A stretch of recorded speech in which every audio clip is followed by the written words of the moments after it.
మాతృదేవోభవ. ననుగన్న తల్లి మ్రొక్కెదా నేను నన్నును గన్న తల్లినే ప్రార్థింతున్. నిన్ను నన్ను మరువకుండగా నన్ను నిన్నును మంచి దారి నడుపుచునుండన్. ననుగన్న తల్లి మ్రొక్కెదా నేను నన్నును గన్న తల్లినే ప్రార్థింతున్. సృష్టికి మూలమైన భగవతత్వాన్ని మనకు అవగాహన కావిస్తూ ఉన్న మహాభారత కథాశ్రవణం కోసం ఎదురు చూస్తూ ఉన్న భక్తి టీవీ ప్రేక్షక మహాశయులందరికీ సాత్యవతేయుడు పారాశర్యుడు అయిన వేదవ్యాస మహర్షి రచించిన శ్రీమన్ మహాభారతంలో ఆనుశాసనిక పర్వంలో విష్ణు సహస్రనామ స్తోత్రానికి సాగుతున్న సామాజిక వ్యాఖ్యలో 1714వ భాగానికి స్వాగతం పలుకుతున్నాం.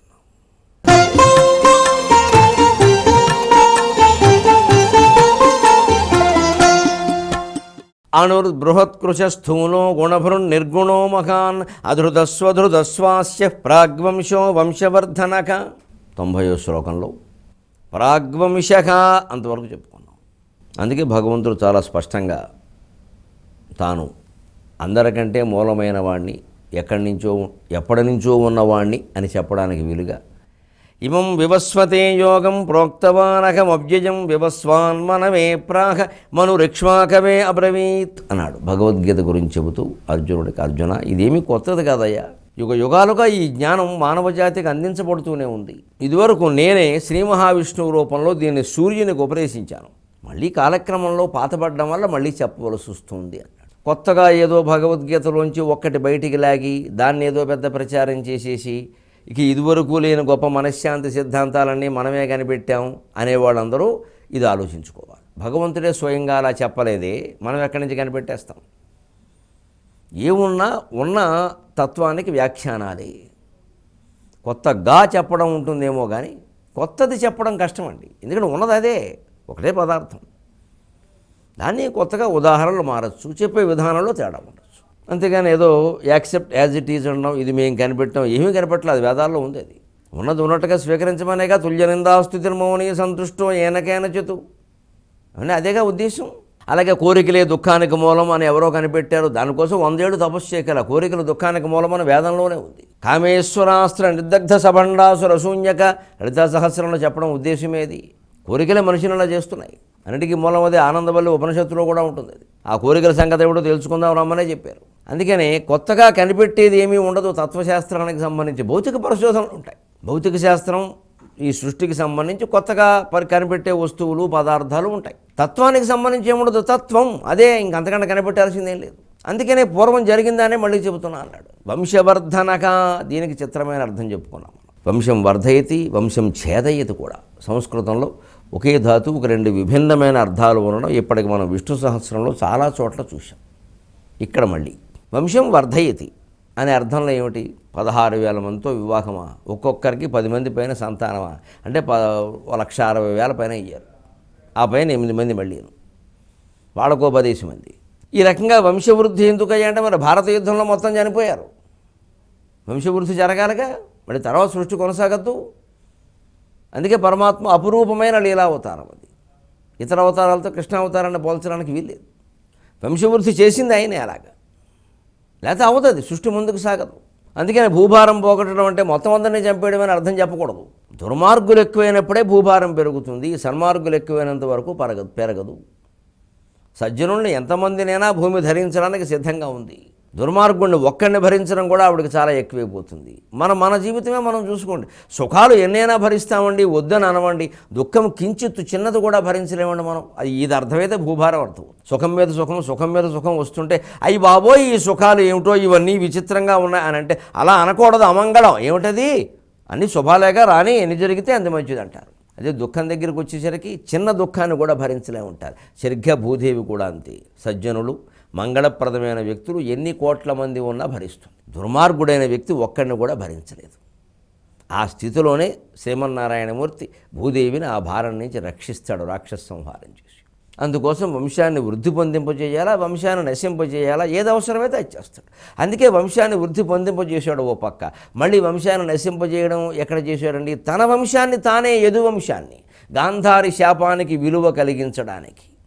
ఒక ధర్మానికి ఆవిడ కట్టుబడింది, పాతివ్రత్య ధర్మానికి. మిగిలిన ధర్మాల సంగతి ఆవిడకి అనవసరం. ఆ ధర్మంతోనే ఆ తీవ్రమైన భావోద్వేగంలో శపించింది. సాక్షాత్తు మానవ రూపంలో ఉన్న భగవంతుడే శపించింది. అయినా సరే అది అమలు జరిగింది. అమలు చేసింది శ్రీకృష్ణుడే. అంటే ఎంతగా తాను పెట్టినటువంటి నిబంధనలకు తాను కట్టుబడి ఉంటాడో ఆలోచించండి. ఎక్కడా అహంకారం ప్రదర్శించలేదు. గాంధారెవరు నన్ను శపించడానికి అని అనలేదు. ఆవిడ ఒక సాధ్వి, ఆవిడ ధర్మం ఆవిడ చేసింది. భర్తకి కళ్ళు లేకపోతే తనకు అక్కర్లేదు అనుకుని కళ్ళు కట్టేసుకుంది. ఒక త్యాగస్వరూపం. ఆవిడకేదో కడుపు మండింది. ఆయన పుత్రుల్ని మార్చడానికి ఆవిడ ప్రయత్నం ఆవిడ చేసింది. ధృతరాష్ట్రుడి కంటే నయం. అటువంటిప్పుడు ఆవిడ మాటకు నేను విలువియ్యాలి. ఆవిడ ఏం చెప్పింది? యదువంశం నీ కళ్ళ ముందే నాశనం అవుతుంది అని చెప్పింది. తన కళ్ళ ముందే నాశనం కావడానికి ఆయనే ప్రణాళిక రచించి పెట్టేశాడు. యద్యసంహృత్య దృప్తానాం, భాగవతం ఏకాదశ స్కంధంలో చాలా స్పష్టంగా చెబుతాడు ఆ విషయాలు. యద్యసంహృత్య దృప్తానాం యదూనాం విపులం కులం గంతాస్మ్యనేన లోకోయం ఉద్వేలేన వినముక్ష్యతి అని ఉద్ధవుడితో అంటాడు. ఉద్ధవా, యదువంశం భారత యుద్ధం తర్వాత కూడా బతికి ఉండడం కారణంగా దృప్తం, విపులం, బాగా దర్పించి ఉందయ్యా గర్వంతో. ఈ కృతవర్మ, సాత్యకి వీళ్ళందరూ చెలరేగిపోతున్నారు. ఇదివరకు ఏదో అప్పుడప్పుడు ఉత్సవాల్లో పుచ్చుకునేవారు, ఇప్పుడు రోజుకు 3 పూట్లా పుచ్చుకోవడం మొదలుపెట్టారు. ఇంక గర్వానికి అంతు లేదు, అర్థం లేదు. ఇంత దర్పించి ఉన్నటువంటి యదువంశాన్ని నేనే సమూలంగా దాన్ని నిర్మూలించి వెళ్ళకపోతే వీళ్ళు లోకంలో ఎవళ్ళని బతకనివ్వరు. యద్యసంహృత్య గంతాస్మి, దీన్ని సంహారం చేయకుండా కనుక నేను వైకుంఠానికి వెడితే అనేన లోకః అయం ఉద్వేలయన వినముక్ష్యతి, వీళ్ళ భయంకరమైన విజృంభణకి లోకాలు నాశనమైపోతాయి. ఇక వీళ్ళని అదుపులో పెట్టేవాడు ఎవడూ లేడు. అందుకని నేనే ఆ పని చేసి వెడతా. నా ఎదురుగానే జరిగిపోవాలి. గాంధారి ఉద్దేశించింది కూడా అది. అనే ఒక లీలా విలాసాన్ని సృష్టించడం వల్లనే వీళ్ళకి వేరే బుద్ధి పెట్టి కృష్ణుడు కొడుకైన సాంబుడికే తలగడాలు పెట్టి కడుపు మీద ఆవిడ గర్భంతో ఉందని చెప్పేసి ఆడపిల్లని చెప్పి, ఆడపిల్ల మగపిల్లాడ ఏం పుడుతుందని అడిగారు గర్గుణ్ణి, విశ్వామిత్రుణ్ణి మొదలైన మహర్షుల్ని. సామాన్యమైన విషయమా ఈ వేళాకోళం? ఎవరితో? నిప్పుతో వేళాకోళం ఆడితే అలాగా? అవును రా అబ్బాయి, మీరన్నట్టే వీడు ఆడది, వీడి గర్భం కూడా ఉంది, ఒక ముసలం పుడుతుంది, దాని ద్వారా మీరందరూ కూటుకు చేస్తారు పోండి అన్నారు. అలాగే కలిగించింది ఆయన. యదు మహారాజుకు వచ్చినటువంటి శాపం కారణంగా వంశం లేకుండా పోయింది. సాటి రాజుల్లో చులకనవుతున్నారు. అందుకని ఆ వంశంలో పుట్టి యదువంశోద్ధారక, యదుకుల దీపక, యదుభూషణ అని పేర్లు వహించి యాదవులకు పేరు తీసుకొచ్చాడు ఆయన. ఇవాళకి మామూలుగా మన ఈనాటి సమాజంలో కూడా యాదవులైన వాళ్ళు మాధవుడు యాదవుడే అని బోర్డు పెట్టుకుంటారు యాదవ సంఘం సమావేశం పెడితే. అంత గర్వకారణాన్ని ఇవాళకి కలిగించాడు ఆయన యాదవులకి. ఇవాళకి ఆవేళ కూడా అంత వైభవం ఆయన వల్ల కలిగింది. ఆయన వల్లనే అది నాశనమైంది. అంటే అర్థం ఏంటి? మనిషిని ఎవ్వడూ చెడగొట్టలేడు, వాడిని వాడే చెడగొట్టు. ఒక బాగా అభివృద్ధి చెందిన రాజకీయ పార్టీ ఉంటుంది. రాష్ట్రం అంతా మాదే, రాష్ట్రం అంతా మాదే, రాష్ట్రం అంతా మాదే, దేశం అంతా మాదే, దేశం అంతా మాదే అంటూ ఉంటారు. మమ్మల్ని ఎవరూ ఓడించలేరు. వారే ఓడించుకుంటారు కొంతకాలం ఉంటే. అలాగా అందులోనే అసమ్మతి వర్గం బయలుదేరుతుంది. ఎందుకంటే మొత్తం అందరూ వచ్చి ఇందులో చేరిపోయిన తర్వాత ఆ పార్టీలన్నీ ఇందులో ఉన్నట్టేగా అజ్ఞానం. కానీ అప్పుడు వీళ్ళే మొదలెడతారు వేరు కుంపట్లన్నీను. ఒక కుంపట్లో ఒకటి కాఫీ కాసుకుంటే ఒక టీ కాస్తాడు, కాఫీ వాడి మీద టీ పోస్తాడు, టీ వాడి మీద కాఫీ పోస్తాడు, అయిపోతుంది, ఇద్దరి పైన అయిపోతుంది. అది ప్రమాదమే ఎప్పటికైనా. ఎందుకంటే ఒక పార్టీ కాదు, ఒక పద్ధతి కాదు, ఒక ఆశయం కాదు, ఒక ఆలోచన కాదు. ఇదో పెద్ద కలగూర గంప. ఇందులో మళ్ళీ వారికి ప్రాధాన్యం, వీరికి ప్రాధాన్యం, నానా గొడవలు వచ్చేస్తాయి. సరిగ్గా యాదవుల్లో అలాగే వచ్చే. యాదవుల్లో ముసలం పాండవుల తరఫున పోరాడిన యాదవులు, కౌరవుల తరఫున పోరాడిన యాదవులు కలిసి శుభ్రంగా దెబ్బలాడుకున్నారు. ఆ ముసలం పెట్టే కొట్టుకున్నారు. ఆ ముసలాన్ని అరగదీసి పోస్తే నదీ తీరంలో పోస్తే తుంగగడ్డి మురిచింది. ఆ గడ్డి పరకలతో కొట్టుకుని చచ్చిపోయారు. మహాస్త్రాలకి, దివ్యాస్త్రాలకి శాపన వాళ్ళు గడ్డి పరక చనిపోయారు. పరమాత్మ సంకల్పం అలా ఉంటుంది. అందువల్ల ఆయన వంశవర్ధనక అంటే వంశం ఛేదయత్యపి అంటే జీవితాన్ని బాగు చేసుకున్నా మనమే, పాడు చేసుకున్నా మనమే. సృష్టిని బాగు చేసినా భగవంతుడే, పాడు చేసినా భగవంతుడే. ఒకటే జరుగుతోంది అక్కడ. అంచేత ఒక రకంగా భౌతికంగా ఆలోచిస్తే మన జీవితం మన చేతుల్లో ఉంది. ఆధ్యాత్మికంగా ఆలోచిస్తే అంతా ఒక మహాశక్తి చేతుల్లో ఉంది, నడుస్తుంది. 2 విధాలా ప్రశాంతంగా ఉంటాం. మన చేతుల్లో మన జీవితం ఉన్నా కూడా ప్రశాంతంగా ఉంటాం. ఎందుకంటే మనం తీర్చిదిద్దుకోవచ్చుగా. మన చేతుల్లో లేదు, అంతా ఒకటే భగవచ్చక్తి ఉండగా ప్రశాంతంగా ఉంటాం. ఏ గొడవ లేదు. అనుద్బృహత్కృశస్థూలో గుణభృన్ నిర్గుణో మఖాన్ అధృతస్వధృతస్వాస్య ప్రాగ్వంశో వంశవర్ధన భారభృత్కథితో యోగి యోగీశ సర్వకామద ఆశ్రమశ్రమణక్షామస్సుపర్ణో వాయువాఖన 91వ శ్లోకం. భారభృత్ అనంతుల రూపంలో ఆదిశేషుని రూపంలో, భూమి ఆకర్షణ శక్తి రూపంలో సమస్త భువనాలని భరిస్తున్నది ఆయనే. నన్నయ్య గారు చాలా చక్కని పద్యం చెప్పారు ఈ భారభృత్ అనే మాట మీద. బహువన పాదబబ్ధి కుల పర్వత పూర్ణ సరస్వతీ సహిత మహామహీభరము అజస్ర సహస్ర ఫణాలిదంచి దుస్సహతర మూర్తికిన్ జలధిశాయికి పాయక శయ్యయైన అయ్యకిపతి దుష్కృతాంతకుడు అనంతుడు మాకు ప్రసన్నుడయ్యడు. అనేక రకాల వనాలు, వృక్ష సంపద, అబ్ధి సముద్రాలు, కులపర్వతాలు, వీటితో పూర్ణంగా నిండినటువంటి నీళ్లతో నిండిన సరస్సులు, నదులు, సముద్రాలు, వీటన్నిటితో నిండినటువంటి ఈ మహాభూమిని మొత్తం తన పడగల మీద ధరిస్తూ ఉన్న ఆదిశేషునికి నమస్కారం అన్నారు. భారతం అనేటువంటి భూభారం మొత్తం మొట్టమొదటి నన్నయ్య గారు వహించినట్టే, తర్వాత తిక్కన గారికి జాగ్రత్తగా ఆ భారాన్ని అప్పగించినట్టే, మధ్యలో కాస్త అటు ఇటు తొణకకుండా కొంచెం ఎర్రప్రగడ కూడా ఓ చెయ్యి వేసినట్టే భూభారాన్ని మొత్తం ఇక్కడ వహిస్తున్నట్టుగా చెప్పారు నాన్నయ్య గారు. అలాగా అనంతం రూపంలో భూమిని భరిస్తున్నది ఆయనే. కథితక వేదైశ్చ సర్వైరకమేవ వేద్యక. కథితక అంటే చెప్పబడినవాడు.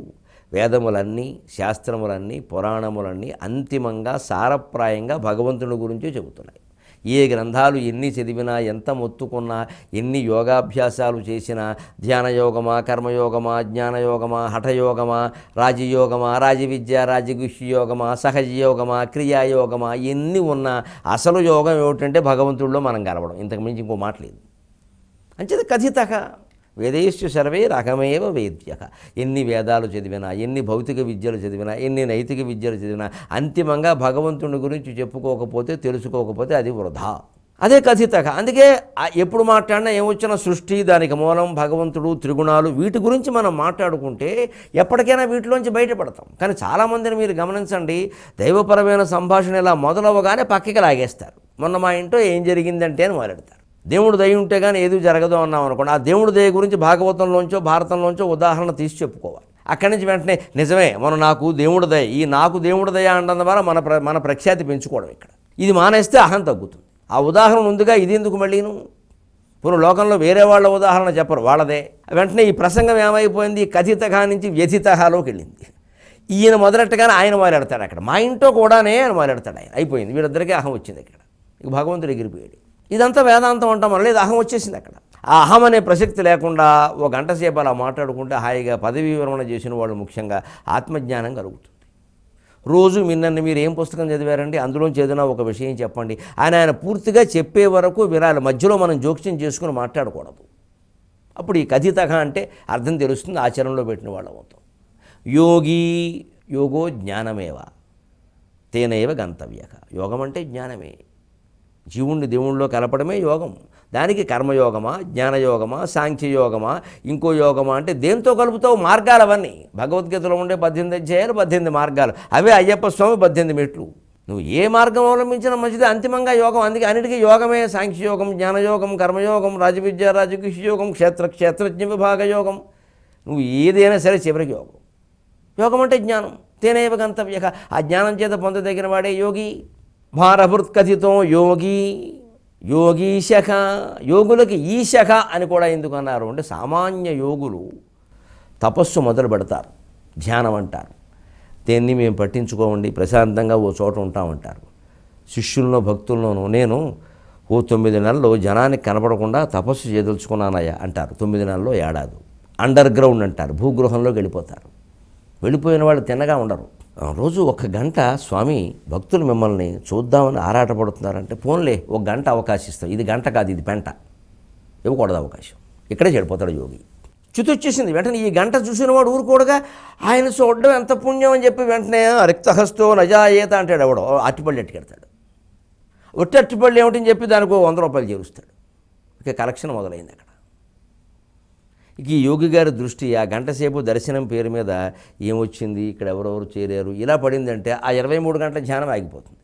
ఎందుకంటే ఇక్కడ ఒక మామూలుగా ఓ 10,000 5,000 పోగైతే పర్వాలా, 10 లక్షలు పోగాయి అనుకోండి, ఈ శిష్యులు భక్తులు ఇక్కడ ఉండేవాళ్ళు ఎవరైనా మింగేస్తారేమో అని ఈయనకు దృష్టి వస్తుంది. ఇంకా 23 గంటల ధ్యానాన్ని అది 10 గంటలు చాలులే అంటాడు. ఎందుకంటే ఇక్కడ డబ్బులు పెరిగాయి.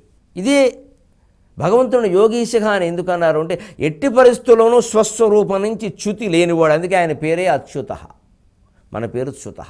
మనం చాలామంది చాలాసార్లు వైరాగ్యంలోకి వెళ్ళిపోతామండి. ఏమీ లేదండి ఈ ప్రపంచం ఏముందండి, ఎడానాడి పెంగళానాడి అంతేనండి, రెండే ప్రకృతి పురుషులు అంటే రెండేనండి, ఈ రెండేనండి, ఏముందండి. బ్రహ్మలోకం అంటే మూలాధార చక్రమును స్వాధిష్టాన చక్రం కలిపితే పైన, విష్ణులోకం అంటే ఏముందండి మణిపూర చక్రం అనాహత చక్రం కలిపితే, ఇక విశుద్ధ చక్రం కైలాసం అండి, ఇంకే ఆజ్ఞా చక్రం కలిపితే కైలాసం అండి, ఇంకేముందండి, అన్నీ మన శరీరంలోనే ఉన్నాయండి అంటాం. 10 నిమిషాలు బాగానే ఉంటుందండి, ఆ లోపలే ధ్యానం చేద్దాం అనుకుంటామండి, ఈ లోపల మళ్ళీ రాగద్వేషాలు వచ్చేస్తాయండి. అంచేత చ్యుతి వచ్చేస్తుంది, మనకి అహం అడ్డొచ్చేస్తుంది, వెళ్ళనివ్వదు అది. ఎందుకంటే ఆజ్ఞాచక్రం వరకు వెళ్ళడం కూడా తేలికే, ఆ పైన ఈశ్వర స్వరూపం ఉంది, లలాటం మధ్య భాగం వరకు అక్కడే ఉంటుంది అహం అనేది. చిత్కళ అహం ఆ మాట అక్కడే వస్తుంది, అది వెళ్ళనివ్వదండి. అది కూడా దాటుకుని వెళితేనే సదాశివానుగ్రహద పంచకృత్యపరాయణ, ఇక్కడ సహస్రార చక్రం, సహస్రారాంబుజారూఢ సుధాసారాభివర్షిణి అలా లలితా సహస్రంలో చెప్పినమాట. అక్కడ వరకు వెళ్ళాలి ధ్యానంలో, ఇక్కడ వరకు కాదు. ఇక్కడ కేవలం జ్ఞాననేత్రం తెరుచుకుంటుంది, తెరుచుకున్న జ్ఞాననేత్రం మూసుకోదని ఏం లేదు. శివుడికి జ్ఞాననేత్రం తెరుచుకునే ఉంది, కానీ జగన్మోహన్ రూపంలో విష్ణువు కనపడగానే ఒక గంట ఆట ఆడాడు, వెనకాల తిరిగాడు. తర్వాత కాసేపటికి ఏమిటో మనం కూడా ఆ జ్ఞానంలో పడుతున్నాం అని వెనక్కి వచ్చాడు. చూడంతటి వాడు పడ్డాడు, మనం పెద్ద సునామీ వచ్చింది, ఏనుగులు కొట్టుకుపోతున్నాయి అన్నట్టు, మహాగజ పలాయంతి మత్స్యగానంతు కాకతికి అన్నాడు. దోమలేమయ్యాయి వేరే చెప్పాలా. జగన్మోహిని కనపడగానే శివుడు వెనకాల పడ్డా. మనకి జగన్మోహిని ఎందుకు, రికార్డింగ్ డ్యాన్స్లో అమ్మాయి చాలు మన బతుకులు పాడవడానికి, అంతకంటే మనకి జగన్మోహిని అక్కర్లేదు ఇక్కడ. అంచేత చ్యుతి ఒకసారి వైరాగ్యాలు చాలామందికి వస్తాయి. ధ్యానం చేయాలి, ఇంకేం వద్దండి, అసలు మాట్లాడద్దు, ఈ రోజు నుంచే నేను మౌనంగా ఉండాలని నిర్ణయించుకున్నాను. ఎందుకంటే అని ఒక అరగంట ఉపన్యాసం ఇస్తాడు. మౌనంగా ఉండేవాడు అరగంట ఉపన్యాసం ఇవ్వడు, ఉంటాడంతే, చెప్పడు అసలు. ఓ 10 రోజులు 15 రోజులు అయ్యాక ఏమిటి అసలు ఇంటా బయట కూడా ఏమీ మాట్లాడడం లేదంటే అప్పుడు చెబుతాడు, నేను ఏదో అనుకుంటున్నాను, నన్ను ఇలా వదిలేయండి అని. కారణం అదే, చెప్పేవాడు ఎన్నో ఉపన్యాసాలు, అక్కడ మౌనం ప్రాధాన్యం ఎటువంటిదండి. మౌనం ప్రాధాన్యం గురించి ఒక గంట మాట్లాడితే మౌనం ఏమిటండి, ఇదే చ్యుతి. అందుకే ఆయన యోగీశఖ, మనం మామూలు యోగి, అప్పుడప్పుడు అందులో కడతాం, ఆయన ఎప్పుడు అందులోనే ఉంటాడు, యోగీశఖ సర్వకామద. కాబట్టే ఆ అంతటి ఆత్మజ్ఞానం ఉండి ఆ స్థితి నుంచి చ్యుతి గనక లేకుండా ఉంటే సర్వకామదక, అన్ని కోరికలు తీరిపోయి ఉన్నాయి, అన్ని కోరికలు అందరికీ ఇవ్వగలడు. అందుకే అర్ధార్థి అన్నారు భగవద్గీతలో. కోరికలను తీరుస్తాడు భగవంతుడు, కానీ ఆ కోరికల్లో పడి కొట్టుకుపోకూడదు. పైగా తీరుతున్న కొద్దీ నమ్మకం పెరిగి ఇంకాసిని కోరుతూ ఉండడం, ఇంకా అది వలయంలో పడిపోతున్నాం మనం. ఇంకా భగవంతుడు మొక్కుకోగానే ఒక కోరిక తీరింది అంటే, మొక్కుకుంటే ఇలా కోరిక తీర్చిన వాడు ఎప్పుడూ మొక్కుతూనే ఉంటే ఎలా ఉంటాడు అని ఆ భావనలోకి వెళ్ళాలి. కేవలం మొక్కుబళ్ళు కోరికల కింద మిగిలిపోయాయి అనుకోండి, రేపు ఏదైనా ఒక కోరిక ఇక్కడ తీరకపోతే ఇంకోటి ఎవడో వచ్చి మోకాలు కొబ్బరినూనె రాస్తాడు, అందరికి వెళ్ళిపోతాం ఆ మతంలోకి. అక్కడ కోరికలు తీరుతున్నాయని, కోరికలు తీరడానిక ఈ దేవుళ్ళు అందరూ, వాళ్ళేమో కోరికలన్నీ త్యజించి సమస్త జీవితాన్ని త్యాగం చేసి వాళ్ళ అవతార పురుషులు అనిపించుకుంటే, మన పిచ్చి కోరికలు తీరడానికి వాళ్ళని ఆశ్రయిస్తున్నామంటే ఎంత అజ్ఞానం అండి. ఇది దృష్టిలో పెట్టుకోవాలి. సర్వకామదక అంటే శ్రీలలిత శివజ్యోతి సర్వకామద అనే పాట కూడా ఉంది. భగవంతుడు అన్ని కోరికలు తీరుస్తాడు, ఎందుకంటే ఆయనకి అన్నీ తీరిపోయాయి. ఆ స్థితిలోకి మనం వెళ్ళే ప్రయత్నం చేస్తే మనకు కూడా సర్వకామద అన్నీ తీరిపోతాయి. ఎవరికి ఏం కావాలన్నా ఇవ్వగలం మన సామర్థ్యం ఉన్నంత. భారభృత్ కథితో యోగి యోగీశ సర్వకామద ఆశ్రమశ్రమణక్షామక సుపర్ణో వాయువాహనక ఆశ్రమక సంసారారణ్యే పరిభ్రమతాం విశ్రాంతి స్థానం అన్నారు. ఒక ఆశ్రమం అనగానే ఏమిటో ఆ ఆశ్రమానికి వెళ్ళామండి, ప్రశాంతంగా ఉంది అంటాం మనం. ఎందుకుంటుంది? మామూలు భౌతిక ప్రపంచంలో ఉండే రాగద్వేషాలు, డబ్బు, కీర్తి, పోటీలు, అసూయలు అక్కడ ఉండవనే కదా ఆశ్రమంలో. అంచేత ఖచ్చితంగా స్వామీజీలు పీఠాధిపతుల యొక్క ఆశ్రమాలు ఎలా ఉండాలి అంటే, భౌతికమైన కోరికలకి, కీర్తికి, డబ్బుకి అతీతంగా ఉండాలి. అలా ఉంటున్నావా అని ప్రతి ఒక్కరూ ఆలోచించుకోవాలి. ఈ లౌకికమైన కాంక్షలైనటువంటి అరణ్యంలో తిరిగి తిరిగి తిరిగి ఈ పురుల వాతని, ఈ సింహాల వాతన పడి విశ్రాంతి కోరుకుంటే విశ్రాంతి స్థానమే ఆశ్రమం, అదే మహావిష్ణువు పాదం. అందుకని ఆశ్రమక. భగవంతుడిని ఆశ్రయిస్తున్నాము అంటే ఇవన్నీ వదిలేయగలగాలి. మళ్ళీ వారొచ్చో ₹1,00,00,000 ఇచ్చి, వీరొచ్చో ₹1,00,00,000 ఇచ్చి మనం మళ్ళీ ఏదో డెవలప్మెంట్ పేరు మీద ఏదో చేసి ఇంకా ఆశ్రమం ఎక్కడది? వారి శ్రమే మనకి మిగిలింది. శ్రమణక, బౌద్ధ మతంలో ఎక్కువగా వాడతారు ఈ శ్రమణులు, శ్రమణకులు అనే మాట. కానీ శాస్త్రీయంగా దీనికి ఉండేటువంటి అర్థం ఏమిటంటే, అవివేకిన సంతాపయతి, అవివేకులకి సంతాపం కలిగించడమే శ్రమణక లక్షణం అన్నారు. వివేకం ఉన్నవాడికి ప్రశాంతిని కలిగించాలి, అవివేకులకి సంతాపం కలిగించాలి. అంటే లోకంలో ఎప్పుడు మనం విచక్షణాత్మకంగా వివేకంతో ప్రవర్తిస్తే సంతోషంగా ఉంటాం, అవివేకంతో ప్రవర్తిస్తే సంతాపం కలగడం తప్పదు. ఈ రెండింటిని ఇచ్చేది భగవంతుడి. మనం చేసిన దాన్ని బట్టి అది వస్తుంది. ఆయన ఎవరికి కావాలని ఏది ఇవ్వడు, కావాలని ఏది తీసుకోడు. క్షామక ప్రళయ సమయే సర్వా ప్రజా క్షీణం కరోతి, సర్వా ప్రజా క్షీణా కరోతి. ప్రళయ సమయంలో మొత్తం జీవరాశులను అన్నింటినీ మింగేసేవాడు. అందుకే దాన్ని ఆహరించడం, సంహరించడం, సంహారం అంటారు. అంటే ముడివేయడం, నాశనం చేయడం కాదు, రూపం మారుతుందంతే. మనం చూడండి విచిత్రంగా ఏమనుకుంటామంటే డబ్బు ఖర్చు పెట్టినప్పుడు మనం అనుకుంటాం డబ్బు ఖర్చు అయిందండి అనుకుంటాం. అణుశాస్త్ర సిద్ధాంతంలో కణాదుడు ఒక మాట చెబుతాడు. అణువులు ఇలా చలుస్తూ ఉంటే శక్తి విడుదలవుతుంది, అంటే శక్తి వ్యయమైనట్ట, శక్తి బదిలీ అయినట్ట అంటాడు. విడుదలైన శక్తి ఇంకో దానికి వెళ్ళిందండి, అంటే అది బదిలీ అయిందండి, ఖర్చు అవ్వలేదు నిజానికి. అలాగే మన దగ్గర డబ్బు బట్టల కొట్లో ఇచ్చామనుకోండి, మనకి అది ఖర్చు అయింది అనుకుంటున్నాం, మన దగ్గర తిరిగింది, నిజానికి తిరగల, బట్టల రూపంలో ఉందిగా. బట్టలు ఇవ్వకపోతే డబ్బులు ఇస్తామా? డబ్బు రూపం మారింది. అక్కడ ఆయన దగ్గర బట్టలు మనకు వచ్చాయి, డబ్బు ఆయన దగ్గరికి వెళ్ళింది. ఆయన దగ్గర బట్టలు డబ్బు అయినాయి, మన దగ్గర డబ్బు బట్టలు అయింది, ఏం మారలేదు. ఇది ఖర్చు అవ్వలేదు, నిజానికి బదిలీ అయింది. మనం ఖర్చు అని అనడానికి అలవాటు పడ్డాం కాబట్టి ఖర్చు అనుకుంటున్నాం తప్పితే నిజానికి ఆదాయం ఆదాయం కాదు, వ్యయం వ్యయం కాదు. మనకు జీతం రూపంలో వచ్చింది. ఎలా వచ్చింది ఆ జీతం గమనించండి. ఓ 50,000 ఉద్యోగం ఉన్నాడు, 30,000 రూపాయల జీతం వచ్చింది అనుకుంటాడు. కష్టపడిన ఫలితం ఆలోచించండి. నీ కష్టానికి ఫలం తప్పితే అది డబ్బు కాదు. నువ్వు ఓడ్చిన చెమట, నువ్వు పడిన మనోవేదన, నువ్వు పడిన శారీరక వేదన, నువ్వు 8 గంటలో 10 గంటలో అక్కడ పడి ఏడవడం, దీని అంతటి ప్రతిరూపమే ఆ డబ్బు. ఇలా ఆలోచించగలిగితే అందులో ప్రతి రూపాయి జాగ్రత్త ఖర్చు పెడతాం. ఇలా ఆలోచించాం మనం. అదేదో వేరే రూపం, ఇదేదో వేరే రూపం లేదు. మనం సినిమాలో కూర్చున్నాం, 150 రూపాయలు ఇచ్చాం, అయిపోయాక ఒకసారి ఏమిటో ఇలా అయిపోయింది, ఏమిటి బ్రహ్మోత్సవం బొత్తుగా ఊరేగింపులాగా ఏదో బ్రహ్మోత్సవం అనుకున్నా ముత్యాల ఊరేగింపు అయిపోయింది. అయిపోతుంది మరి. 150 దండగా అనుకుంటాం మనం, మధ్యలో కూడా బయటికి వెళ్ళిపోతున్నట్ట, అంత బాగుందిట. అందుకని ఏమనుకుంటాడు, అనవసరమే దండగా అంటే అనుభూతి లేదు మనకి. మన నిజానికి మనం పొందిన గంట 2 గంటల్లో 2 గంటలన్నరలో మనం పొందిన అనుభూతికి మరొక రూపమే మనం ఇచ్చిన 150 వందలేదు.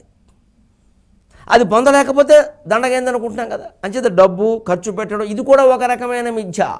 మనం అనుకుంటున్న భావాలన్నీ మిథ్య, మనం అనుకుంటున్న పనులన్నీ మిథ్య, మనకు కనిపిస్తున్న వస్తువుల ఆకారాలన్నీ మిథ్య. అందుకే బ్రహ్మ సత్యం, జగన్ మిథ్య, తిరుగులేదు సిద్ధాంతానికి. నిరంతరం భావన చేయాలి. దాన్ని భావన చేయలేకపోవడం వల్ల మనకి ఏమిటండి కనపడుతున్న ప్రపంచాన్ని మిథ్య అంటారు, ఏమన్నా వెర్రివాళ్ళా అని అంటారు. శంకరాచార్య వెర్రివాడా? వేదం వెర్రిదా? మనం వెర్రివాళ్ళం. కానీ దాన్ని నిరంతరం భావన చేయాలి. అప్పుడు ఆదాయం వ్యయం అన్నీ తెలిసిపోతున్నాయి. అప్పుడు కూడా ప్రపంచం కూడా క్షీణిస్తోంది అంటే అర్థం రూపం మారుతుంది. ఇవన్నీ కలిపి అలా అలా అలా అలా అలా మారి ఇదివరకు చెప్పుకునేవో మనం ద్రవ్యరాశి అంతా క్రికెట్ బంతి ఆకారంలోకి మార్చి జేబులో పెట్టుకుంటానన్నాడు శాస్త్రవేత్త. అలాగే భగవంతుడు ఈ ద్రవ్యరాశిని మొత్తం తన గర్భంలో పెట్టుకున్నాడండి. కరారవిందేన పదారవిందం లోపల పెట్టుకున్నాడు ఆయన. 14 భువనాలు బొజ్జ లోపల దాచి చెప్పమోని శిశువు వీడు చిత్రమైన శిశువు. ఐరోపా ఖండంలో ఒక సామాన్య శాస్త్రవేత్త ఈ సృష్టిలో ఉండే పదార్థం అంతటిని, ద్రవ్యరాశి అంతటిని ఒక బంతిలా చేర్చి నా జేబులో పెట్టుకుంటానంటే మనం నిజమే అని అన్నామే, శాస్త్రీయం అన్నామే. మరి 14 లోకాలు పరమాత్మ కడుపులో ఉన్నాయంటే హిందూ మతం అంటామేమిటండి? హిందూ శాస్త్రం కానీ అది పరమసత్యం కదండి. ఇటువంటి అపూర్వమైన సత్యాలు మరిన్ని వెల్లడి విష్ణు సహస్రానికి మనం 23:30 గంటల వ్యవధి ఇస్తున్నాం. మళ్ళీ తర్వాత కలుద్దాం. అంతవరకు